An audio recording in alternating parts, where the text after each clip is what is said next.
আমরা প্রতিনিয়ত ইংরেজি শেখার আশায় এত এত ইংরেজি শেখার কন্টেন্ট বিভিন্ন প্ল্যাটফর্ম থেকে যে দেখি, সেগুলো কেন আমাদেরকে ইংরেজি শিখতে সাহায্য করে না, কিংবা সেগুলো দেখে কেন আমরা ইংরেজি শিখতে পারি না।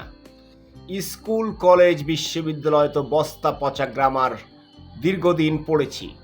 এরপরেও আমাদের মনের গভীরে যে বাসনা ইংরেজিতে কথা বলতে পারা এবং ইংরেজিতে কেউ কথা বললে বুঝতে পারা কিংবা ইংরেজি ভাষাটা পারা, সেই বাসনা থেকে আমরা প্রতিনিয়ত নানান ইংরেজি শেখার কন্টেন্ট দেখি, কিন্তু সেই কন্টেন্ট দেখেও আমরা কিছুই শিখতে পারি না।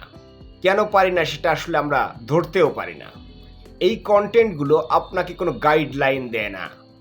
এই কন্টেন্টগুলো হয়ে গেছে আসলে ভিউখোরদের একটা ব্যবসা, এবং আমরা আমাদের এই সুপ্ত বাসনা, আমাদের যে দুর্দমনীয় ইংরেজি শেখার যে ইচ্ছা, এটা পূরণ করার জন্যে আমরা তো আসলে বুঝি না যে কি করতে হবে। এই জন্যে আমরা যেটা সামনে পাই সেটা গোগ্রাসে গিলতে থাকি। এটাতে আসলে এই ভিউখোর কন্টেন্ট ক্রিয়েটর যারা ইংরেজি শেখাটাকে বিনোদনে রূপান্তর করেছেন, শেখা কখনো বিনোদন হতে পারে না। শেখা শেখার মতো হতে হয়। শেখা জয়ফুল হতে পারে, কিন্তু বিনোদন হতে পারে না। শেখাটা আসলে বিনোদন না। এখন আমরা যেটা দেখি যে সুন্দরী কাউকে পাশে বসিয়ে এটা কি হবে ওটা কি হবে, কিংবা কোনো বাচ্চাকে পাশে নিয়ে আমরা দেখি যে বাচ্চা এটা বলছে ওটা বলছে, আর আমরা সেগুলো গোগ্রাসে গিলছি। মিলিয়ন মিলিয়ন ভিউ হয় এই কন্টেন্টগুলোর। তাতে করে সেই কন্টেন্ট ক্রিয়েটর যিনি, তার লাভ হয়, কিন্তু আমরা যারা শিখতে চাই তারা কোনো লাভ করতে পারি না।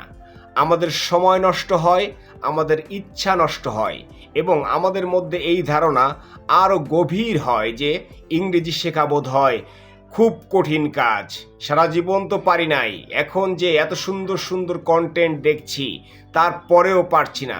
কিন্তু আপনাকে বুঝতে হবে যে ক্লিক বেইট ভিউখোরদের তৈরি বিনোদনমূলক কন্টেন্ট দেখে আসলে শিক্ষা হয় না।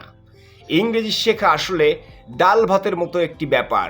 যদি আপনার কাছে সঠিক গাইডলাইন থাকে এবং আপনি জানেন যে কখন কোনটা করতে হবে, কোনটা কখন শিখতে হবে, স্টেপ বাই স্টেপ কোনটা আগে কোনটা পরে, তা না হলে কোথায় ইন বসবে কোথায় ফর বসবে, এ নাকি দি নাকি দা, এইসব দিয়ে আসলে আপনার ইংরেজি শেখা হয় না। এগুলো দিয়ে শুধু বিনোদন হয়।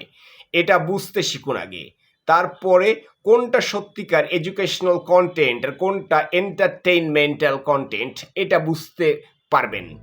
আপনি যদি এই দুটার পার্থক্য করতে না পারেন, তাহলে দিনের পর দিন আপনি কন্টেন্ট দেখে যাবেন, কিন্তু আপনার কোনো লাভ আদতে হবেই না। হয়নি, হচ্ছে না, হবেও না। লিখে রাখুন, মনের মধ্যে গেঁথে রাখুন। আপনাকে যেটা বলছি সেটাই।